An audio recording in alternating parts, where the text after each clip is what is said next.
Ja sõber, täna vaatleme kohtumõistja Deborah lugu ja nüüd just selle otsustava lahingu seisukohast.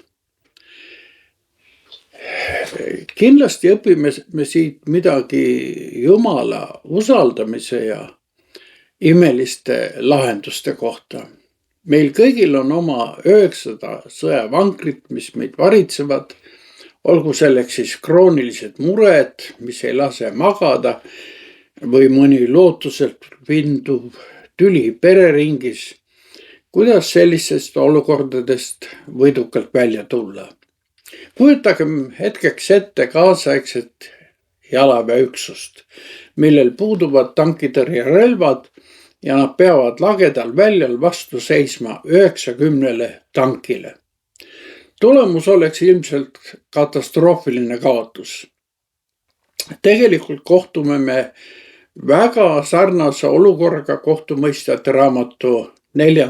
peatükis, kus Iisraeli sõjaväepealik Barak ja naisprohvet Deborah astuvad vastu Kaanani väepealiku Siisera vägedele. Me loeme, et Siiseral oli 900 raudvankrit. See oli nii-öelda toonane tankiarmee jutumärkides.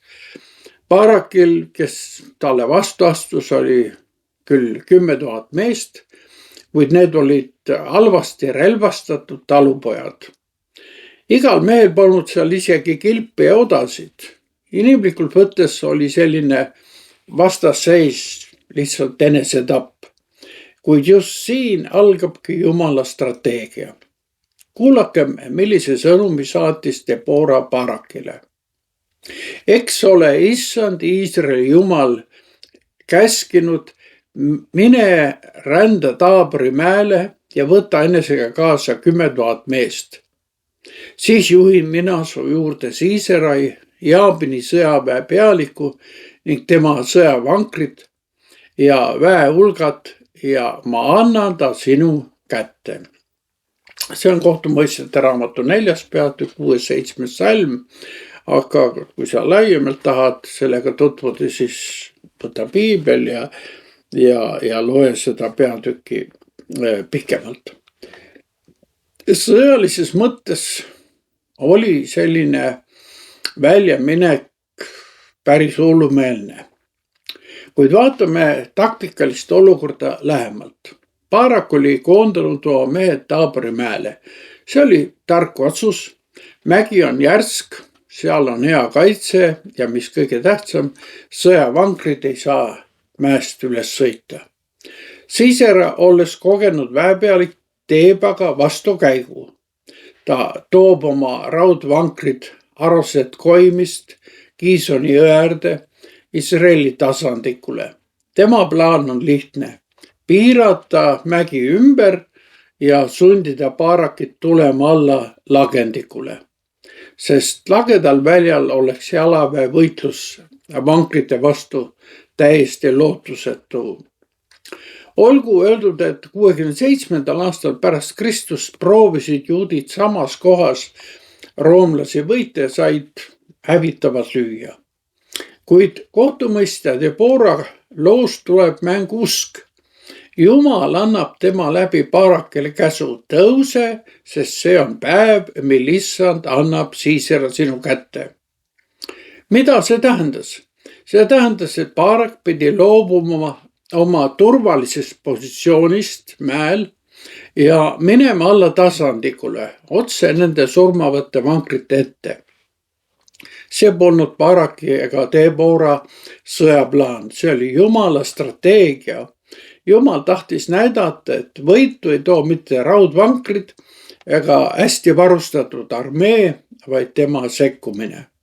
Baraki ülesanne oli vaid Jumalat ja prohvetit usaldada ja minna. Mis siis juhtus? Barak tegigi hulljulge sammu ja läks oma väega tasandikule. Ilmselt Siisera rõõmustas, vaenlane tulebki otse lõksu, otse tapalavale. Sõjavankrid hakkasid liikuma ja kogusid aina kiirust. Kuid siis juhtus midagi ootamatut. Piibel ütleb, et issand viis segadusse Sisera ja kõik sõjavankrid. Kuidas see juhtus? Debora võidulaul annab meile vihje. Kiisoni jõgi uhtus nad ära. Just siis, kui Baarak mäelt alla tuli, hakkas vihma sadama. See ei olnud uduvihm, vaid tugev vihmahoog. Kuivanud jõesäng muutus korraga pulbitsevaks vooluks ja ümbritsevad alad pehmeks porimülkaks. Raudvankrite rattad jäid kinni ja tekkis nii-öelda liiklusummik ja paanika. Sisera suurim eelis, raske relvastus ja tasandik muutusid talle lõksuks. Isegi raskelt relvastatud jalaväelased vajusid mutta. Kogu see olukord tuletab meile meelde, et kui me läheme usus välja, teeb Jumal oma osa. Tema võib muuta olukordi viisil, mida meie ei suuda isegi ette kujutada ja näha. Inimene ja Jumal on sellistes olukordades partnerid. Üks ei välista nagu teist. Kuid sellel lahinguväljal toimus veel midagi tähelepanuväärset. Sisera nähes oma armee hävingut, hüppas sõjavankrilt maha ja põgenes jalgsi. Ta jooksis geenlase Heeberi naise Jaeli telki. Geenlaste hõimu ja kaanlaste vahel valitses üldiselt rahu. Kuid just siin Jaeli telgis, mitte lahinguväljal, hävitatakse vaenlaste pealik. Ärgem unustagem, et meie elu suurimad sündmused ei toimu alati mitte avalikes lahingutes, vaid kodus, kus relvaks on veel käepärased vahendid. Debora oli ju Baarakile ennustanud, et võiduau kuulub ühele naisele. Muidugi Baarak võis mõelda, et küllap mõtleb Debora iseennast, aga Jumalal oli varuks hoopis teine plaan, Jael.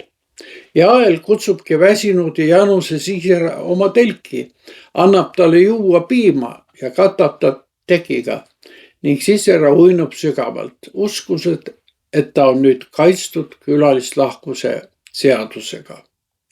Jael aga teab, et see mees on Jumala rahva rõhuja. Ta teab, mida Sisera armee on allutatud aladel teinud ja ta langetab otsuse. Tal ei ole mõõka, on vaid telgivai ja haamer. Ta võtab telgivaia ja vasara ning tapab magava Sisera. See on julm sündmus, kuid siiski osa rahva soovist, et kaitsta vägivalla ja rõhumise vastu. Mida siis sellest äärmuslikust teost õppida? Vaevalt, et Piibel meile täna ütleks, et purustage oma vaenlaste päid. Kuid olukorra sümboolika loob ühe teise analoogia. Jael elab telgis ja telk sümboliseerib siin ilmas võõrana olemist. Taevadel rändavatel ei ole siin maa peal kodu, nende kodu on taevas. Telgivai ja haamer on Jaelile igapäevaselt tuttavad tööriistad. Sisera esindab selles loos selle maailma tarkust ja väge, poliitilist ja sõjalist rõhumist. Kuidas rõhujaid siis võita? Mitte suurte armeede ja poliitiliste manöövritega, vaid elades võõrana selles maailmas, kuid kasutades samal ajal lihtsaid vahendeid, mis hävitavad vaenlase mõttemustreid. Läbi selle loo kõlab inimese ja Jumala koostöö motiiv. Inimese ususammud vallandavad vihmad, mis peatavad ülekaaluka väe. Üksiku naise õiglustunne teeb lõpu rõhumisele. Kuuldud lugu Taabori mäest ja Jaeli telgist tuletab meile meelde, et Jumal ei vaja alati tugevaid mehi või täiuslikku varustust.